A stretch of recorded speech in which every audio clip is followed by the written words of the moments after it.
Yo guys, and welcome back to another episode of the Chelsea Review.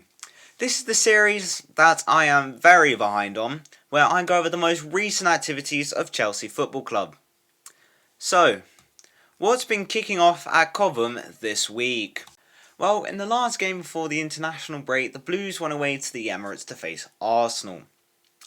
And it was announced that Cole Palmer wouldn't be playing this game because of an injury which forced him to be unavailable for England in that international break.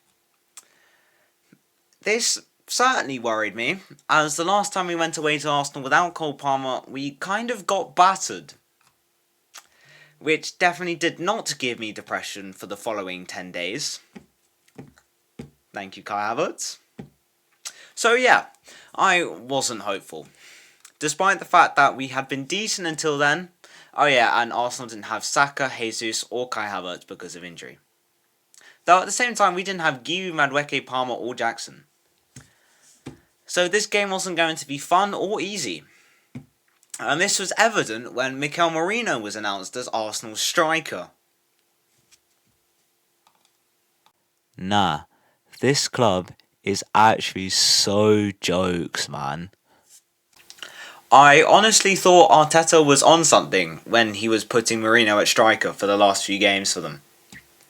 Though to be fair, he has been doing the job, which was made clear when he headed the ball into the Chelsea net 20 minutes in. Arsenal scoring a goal from a corner. Please tell me something I haven't heard before.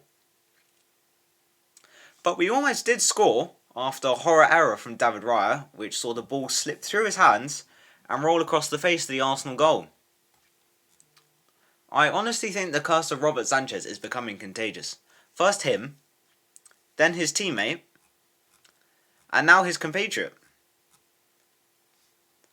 I honestly think, yeah, he might actually be cursed.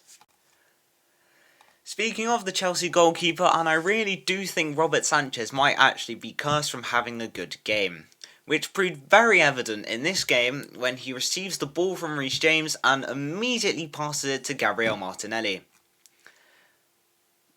Honestly, can this guy actually do anything right? There were mistakes from both teams today, especially goalkeepers, which is why I like to think of this game as a comedy of errors.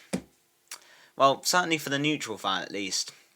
For a supporter of either of these teams like me, it's multiple heart attacks as you watch your team make stupid errors which could cost them the match. And to make matters even worse about this moment here,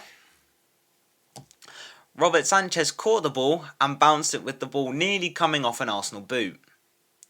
That boot belonging to Leandro Trossard. But luckily he managed to get a hold of the ball in that time. But it could have had a much worse ending. I honestly don't see Robert Sanchez staying for next season. He's actually been so terrible. It's been ridiculous. Meanwhile, that same day across London, there was also a comedy for Liverpool at Wembley as the Carabao Cup final was played out.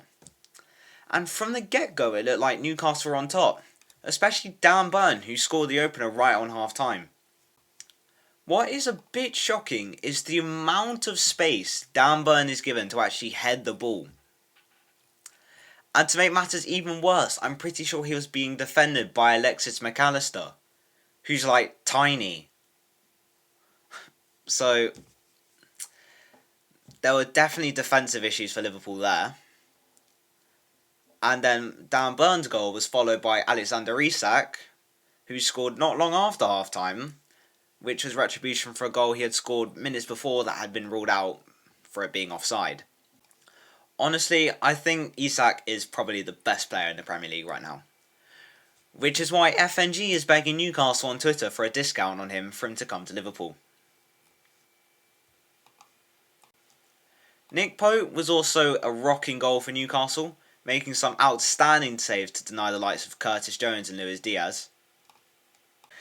Nah, who am I kidding? Luis Diaz wasn't even there that game. He was actually non-existent.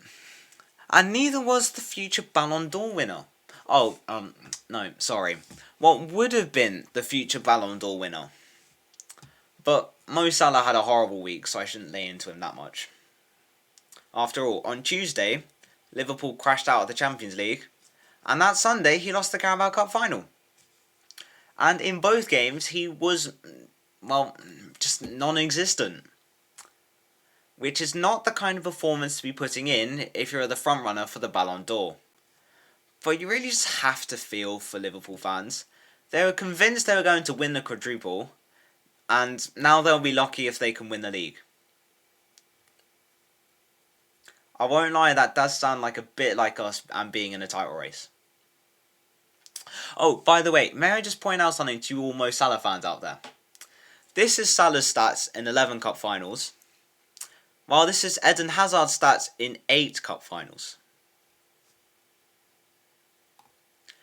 And Salah's supposedly better than Hazard. Sure. Overall, it was just a sad day for Liverpool. Virgil van Dijk found himself bouncing off Sandro Tonali, and Federico Chiesa found himself coming on in the 90th minute, and actually scoring.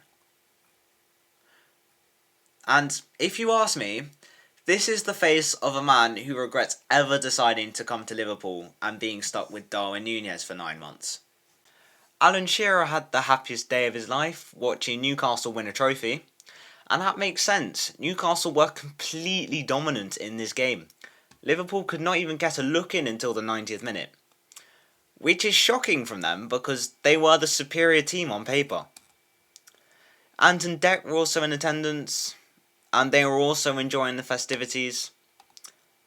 Speaking of which, the trophy parade was last weekend, and the celebrations across the whole city was wild. It really looked like the entire city had actually come out to celebrate. I mean, congratulations to Newcastle. They were clearly the better team on their day, and they got the reward for their efforts. So, yeah, it was certainly a strange and chaotic week of football. Chelsea have Tottenham now though, and I think this video will go up when Chelsea are actually playing. So keep a lookout for my review for that game. And for those of you who have actually made it this far, thank you all so very much for watching. Please be sure to like and subscribe if you haven't already. Thank you and goodbye.